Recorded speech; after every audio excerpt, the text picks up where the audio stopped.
Ako po ay isang rape survivor. When I was 5 years old, I was raped by drug addicts. Isa sa mga pinaka-main reason as to why I am here right here today is ang aking napakatinding damdamin, kalungkutan, at rage sa mga nangyayari.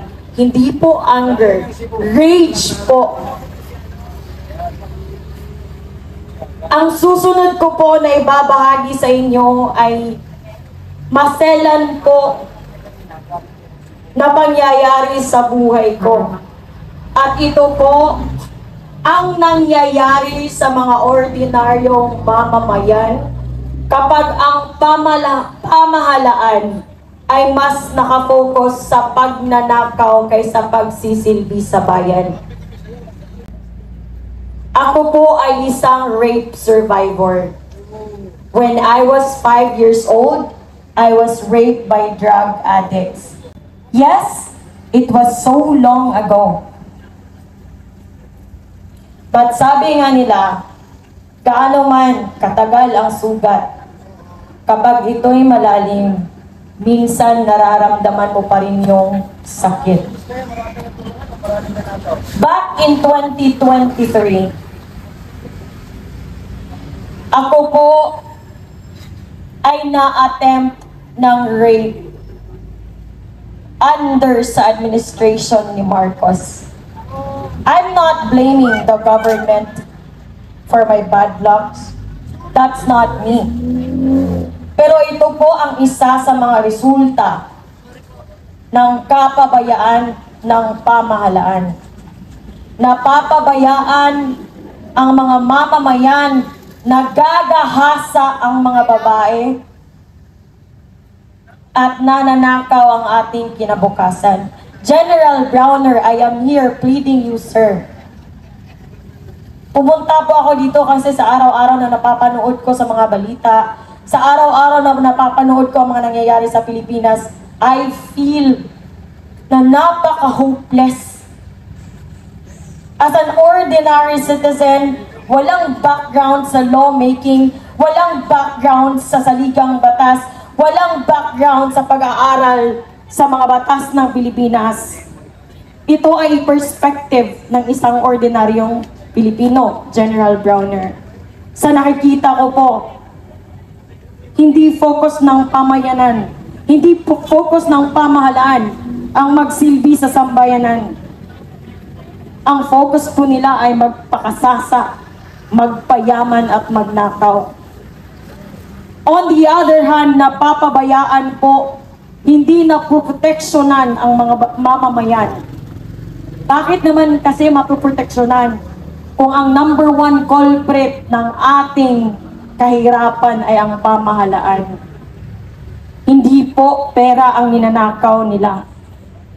Ninanakaw po nila ang oras na dapat nakalaan sa pag-protect ng mga mamamayan.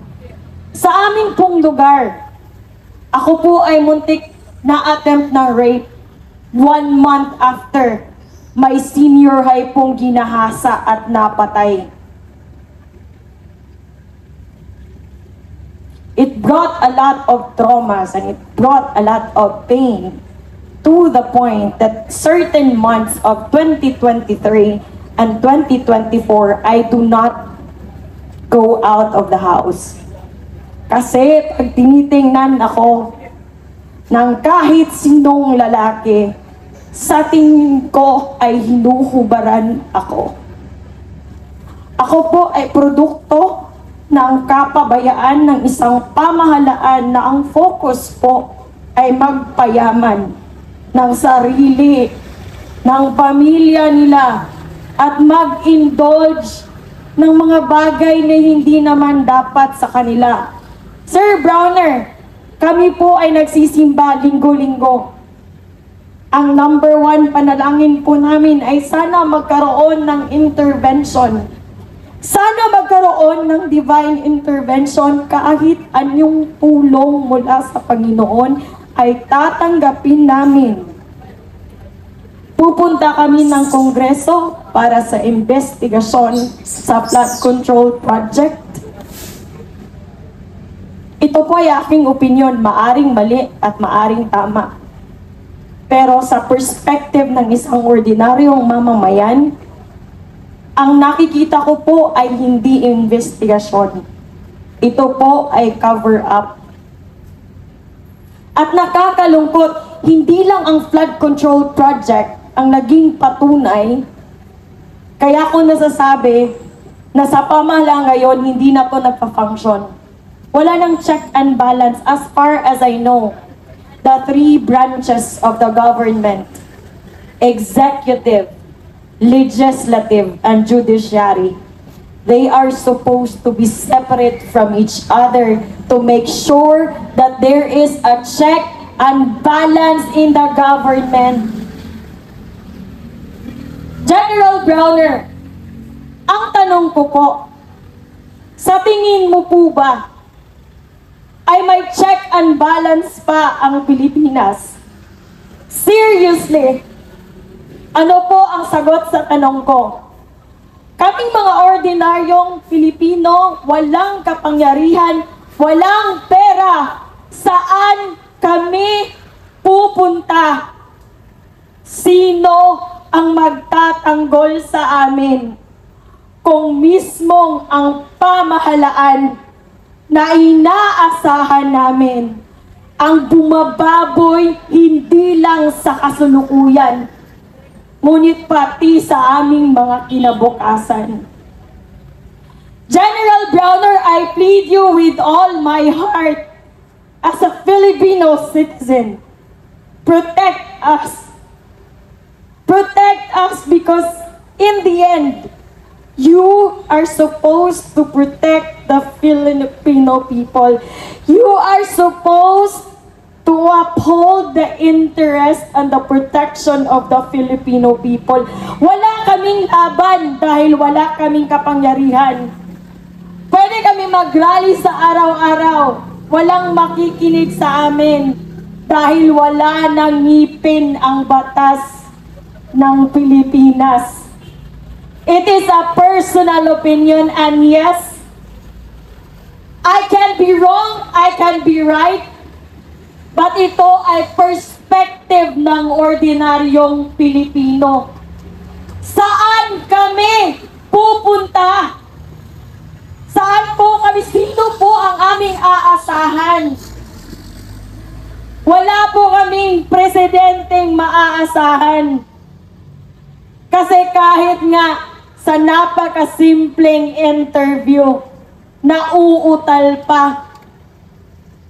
Kahit nga sa taon-taong problema sa baha, magkakamot pa ng ulo at tatanungin ang mga staff, anong gagawin natin? Wala po kaming mapupuntaan, kaya po kami ay naparito ngayong gabi. Sino pong magtatanggol sa interes ng mga Pilipino? Kayo po ang last card namin, hindi isang politiko. Because you are supposed to protect the interest, the welfare of the Filipino people. Galangin po natin at siguraduhin po natin na may check and balance pa ang Pilipinas, na may rason pa para maniwala kami ulit na ang hustisya sa Pilipinas ay patas. Kung ang kanilang oras na inilalaan sa pagnanakaw ay inilalaan nila sa pagserbisyo sa mga mamamayan, walang mga batang magagahasa, walang mga batang magugutom, at walang mga taong mamamatay sa baha. Sometimes I cannot wrap my head around the audacity, the audacious fact na napakaraming sangay ng pamahalaan, ngunit ni isa ay hindi maasahan. General Browner and the Armed Forces of the Philippines, together with the Philippine National Police, you are our last card and we are counting on you to protect the interest of the Filipino people. Yun lang po at magandang gabi.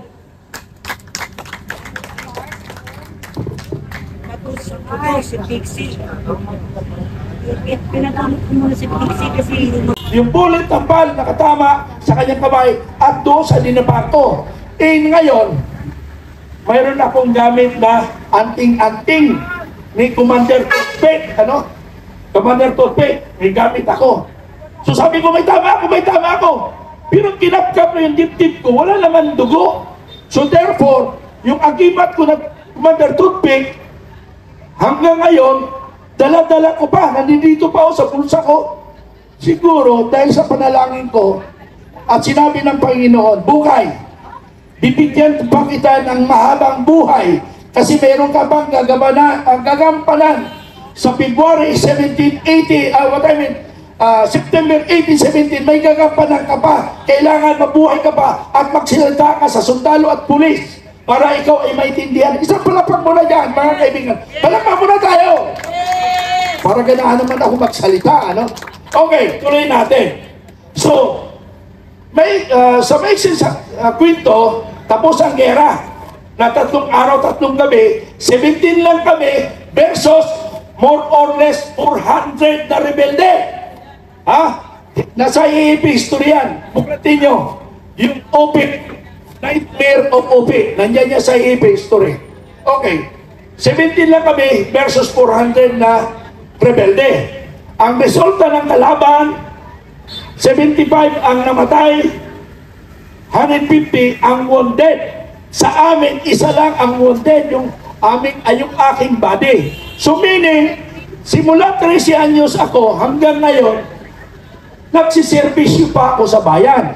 So mga kaibigan, mahal kong General Browner, na kapwa ko Special Forces, Special Forces, sir, kasi cut ako 91, si General Browner 89.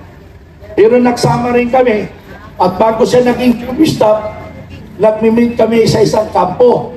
Yung kampo na yun, hindi ko na ikwento, hindi na maganda, So, kilala ako ni General Browner, at nandito yung mga general na kasama ko sa ngayon, na sa paligid natin, mga general, hindi ko lang muna pagkalanan. Bahala na si General Browner, sino ang kasama ko mga general. Ang nasa paligid ko ngayon ay puro general. Mayroong 77, 76, 81, 83, at 88. Yan yung mga kasama ko ngayon. Dahil yung 90, karamihan nasa active pa at saka retired. So mga general ang mga kasama ko. So sila ang makikiusap ngayon. Ang amin lang, ihatid namin ang aming mensahe ng taong bayan.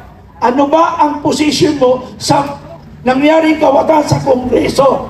So, kung ano man yun, hindi rin natin alam kung ano ang mapag-usapan nila bukas.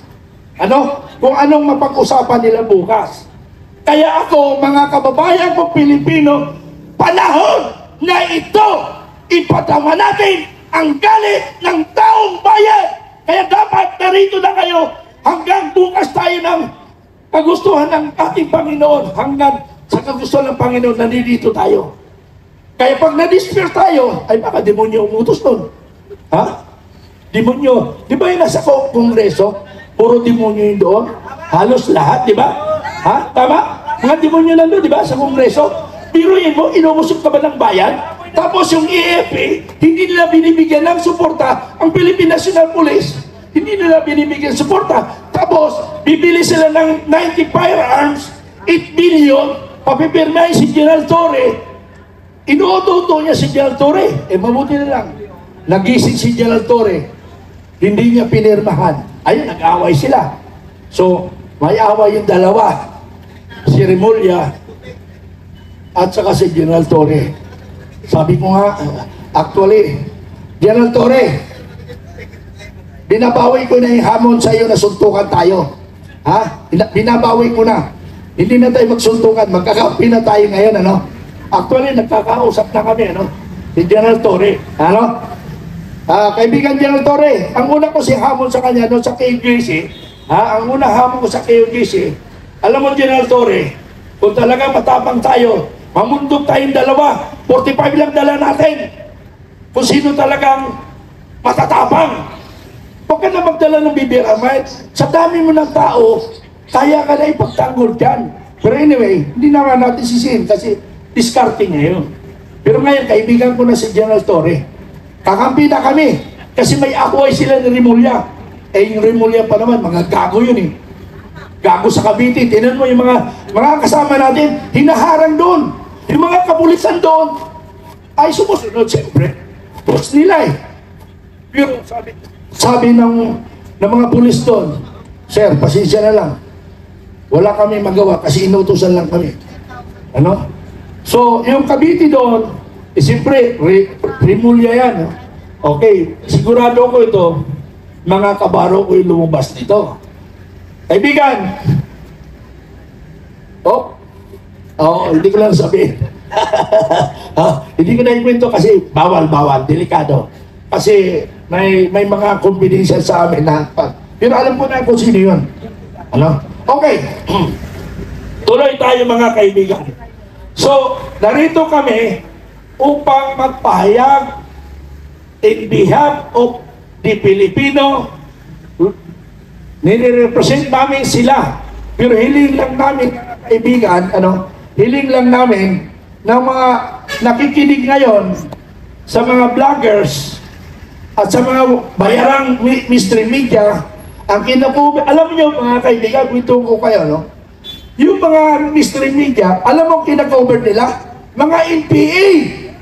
Kaya ang mystery media, NPA na rin yan. Di, totoo naman talaga. Maraming mga maka-NPA dyan. Ha? Kasi yung mystery media, hanap buhay nila. Sa atin, walang pera.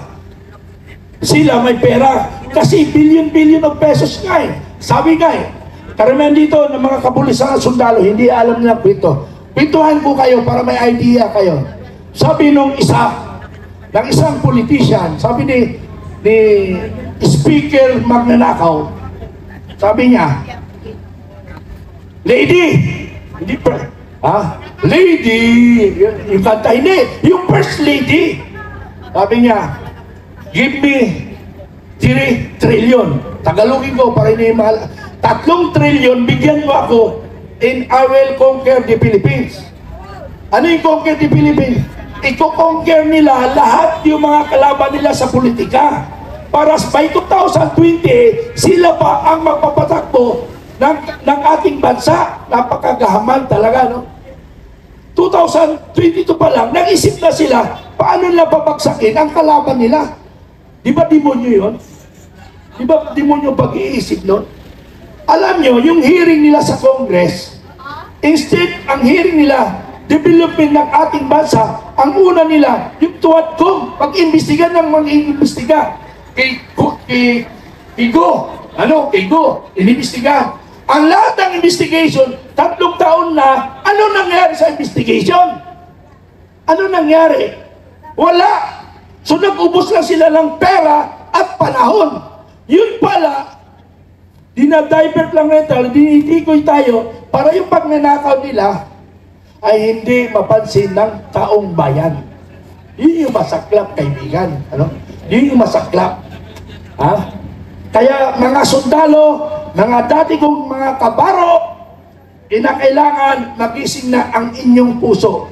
Ang mga dati kong mga estudyante, yung mga estudyante ko sa kapulisan, mga kernel na iba. Mga kernel na sila, dati kong mga hawak dito sa Central Luzon at saka sa Region 4A. Marami ako naging estudyante dyan sa Special Operation Team. Mga general ng iba. So ngayon, mga kaibigan, ituloy natin mga kaibigan. Sana papakinggan tayo. Pero mas maganda kung papakinggan tayo kung marami nang pupunta na mga ating kababayan.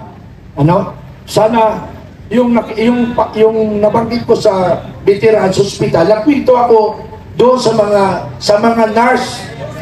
Wala silang pakialam.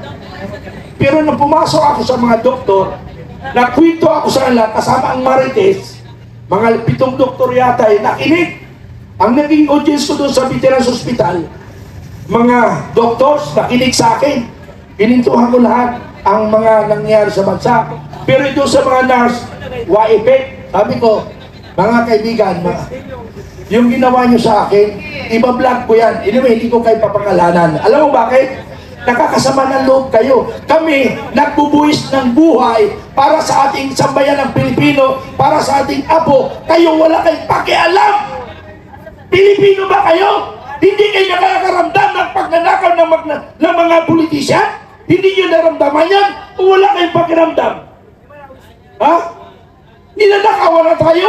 Billion pesos, trillion pa. Hindi kayo nakaramdam ng paghihirap? Ha? Hindi kayo nakaramdam na naghihirap tayo? Wala tayong pakialam. Ano? Masama lang ang mura, no? Ha? Diyos ko, Panginoon ko. So, yan dalawa, alam nyo kasi, ang pangatib, alam mo yung pinakademonyo, pinakademonyo, yung humahawak ni First Lady. Ha? Alam nyo, malibang kay Speaker Romualdez, si Speaker Romualdez, siya may control ng pondo by instructed by First Lady. Then si First Lady, mayroon pang humahawak sa kanya. Ha? Mayroon pang humahawak sa kanya. Alam nyo ba yun? Sino? Demonyo! Si demonyo nga, pero alam nyo kung sino yun? Sino? Si Lisa! Si Lisa. Ayun eh. Si Lisa ang mayura. Si Lisa yun. Mayroong humawak sa demonyita. Ha? Okay. Okay. Oh, nawala. Nagalit na pa. Kaloban! Sabi yata. Baka si Ruba, sir. Hello. Okay. Naputol yung momentum, ano? Alam nyo, pag may edad na, kailangan huwag kang balahin. Okay lang kung bata. Kasi kung bata, kahit ginambala mo yan, aarangkada ka agad yan. Pero pag may edad, matagal ang revolusyon. Alam nyo ba yun? O yung tumatawa, alam nila. Mahilig kasi, kaya alam nila. Ha? Pag may edad, matagal ang revolusyon. Matagal. Pero yung bata, nako, hindi pa nga nakakalabit. Galit na. Okay, tuloy tayo.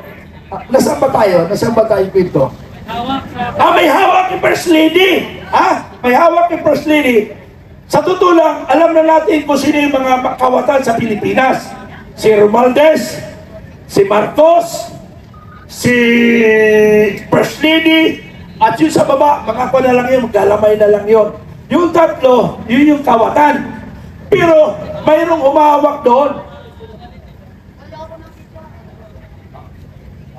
Okay. Mga kaibigan, ikututuloy ko doon, natala. Yung pang-apat, hindi nyo nakikita. Bakit? Bakit hindi nyo nakikita? Dahil hindi nagpapakita. Ang may hawak doon sa administration ni Aquino. Yun may hawak doon. Siya ang nagpapatakbo sa Pilipinas na hindi nyo nakikita. Yun ang may hawak sa First Lady. Siya ang may hawak, nagpapatakbo ng Pilipinas. Hindi ko pwedeng sabihin yun dahil maritis yun. Wala akong ebidensya. Personal na yun. Pero binibigyan lang ko kayo ng idea. Yun, hindi si Pangulong Marcos. Dahil si Pangulong Marcos, isa lang yan bangag, isa yang inotel, isa yang weak leader. Bakit? Sinisipa lang yan ni First Lady. Sinasampa lang ni First Lady.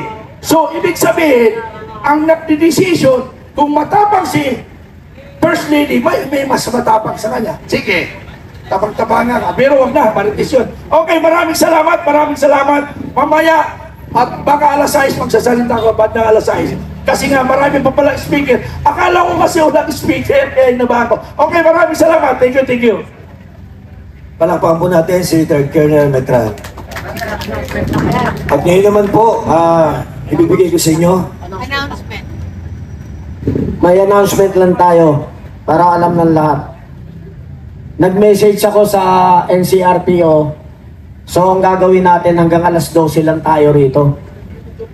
lilipat tayo doon sa gate 1, gate 3, along EDSA, kaharap ng Camp Crame.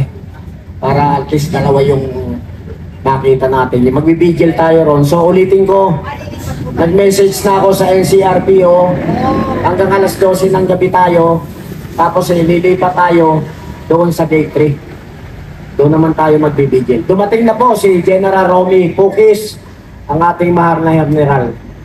Brother, General Romy, sir. Okay. Bago po natin pagsalitain ang ating mahal na retiradong general, ito po ibigay muna natin sa isang kabataan po ulit. At ito po, nakakabilib, ano? Ay, General Pokis. Okay, palakpakan po muna natin, paunahin natin ang ating retiradong general, General Pokis, sir. Palakpakan po natin!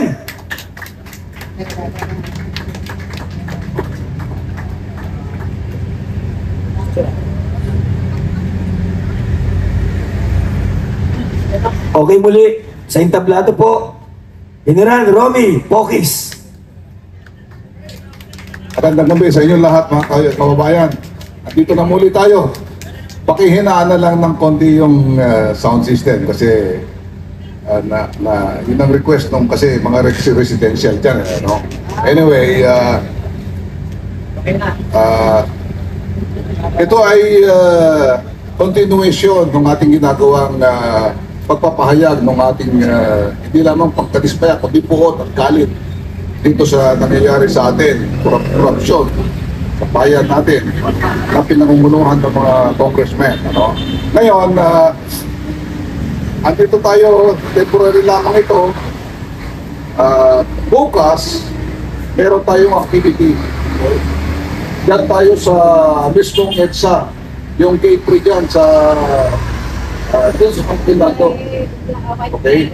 Yan tayo mag-assemble alas 9. Tapos alas 10, pupuntahan namin si General Bronner. May bibigay na tayong sulat sa kanya para ikayatin natin siya na sumama na sa atin, mga taong bayan. Gawin niya yung kanyang duty bilang Chief of Staff, the AFP as protector of the people.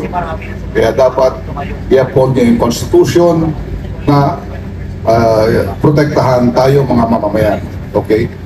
So, hindi ko na ito pakakatagalin dahil bukas may mga speeches pa tayo at saka may mga iba pa tayong speeches. So, ganun na lang. Pagpapatuloy natin, tuloy-tuloy natin yung pagpapahayag ng ating mga damdamin, buot. Maganda sa atin dahil tayo United People's Initiative, wala tayong kinikilalang partido, religion, kultura o tribo. Lahat tayo sama-sama, maski ano man dyan ang paniniwala sa buhay. Kaya ito, tamang-tama ito, we advocate, ayaw natin ng karahasan, ayaw natin na may bloodshed, may mga nasasaktan, may nasisirang gamit. Kaya yun ang maganda sa atin, kaibahan ng grupo natin doon sa mga ibang nagrarally. Kaya doon, nakita nyo naman, sa batasan, matagal tayo doon, 3 araw. Wala tayong permit doon, pero 3 araw tayo, 3 gabi. Pinayagan tayo, maayos lahat, di ba? Kaibigan natin mga pulis doon. Dahil na yung nararamdaman natin, yun din naman ang nararamdaman nila. Kaya so long as wala tayong violence, papayapa, libre tayo magpahayag ng ating mga damdamin. Okay? So yun lang, magkita-kita tayo muli bukas, mga kasama, mga kaibigan, mga kababayan. Okay? Magandang gabi sa inyo lahat. Thank you. Maraming salamat. Palakpakan po natin, General Romy Pokis. At ngayon naman po, mula uli sa hanay ng kabataan, galing po ito na Cebu. Bumiyahe pa. Kasi po, nalulungkot siya dahil yung mga taga Luzon, samantalang silang mga taga Visayas at Mindanao, nakita naman natin kaliwat kanan, lumalabas, lumalaban. Pero tayo dito, hanggang keyboard lang tayo, nakakahiya ang Luzon. Diba? Kaya galing pa ng Cebu itong batang ito.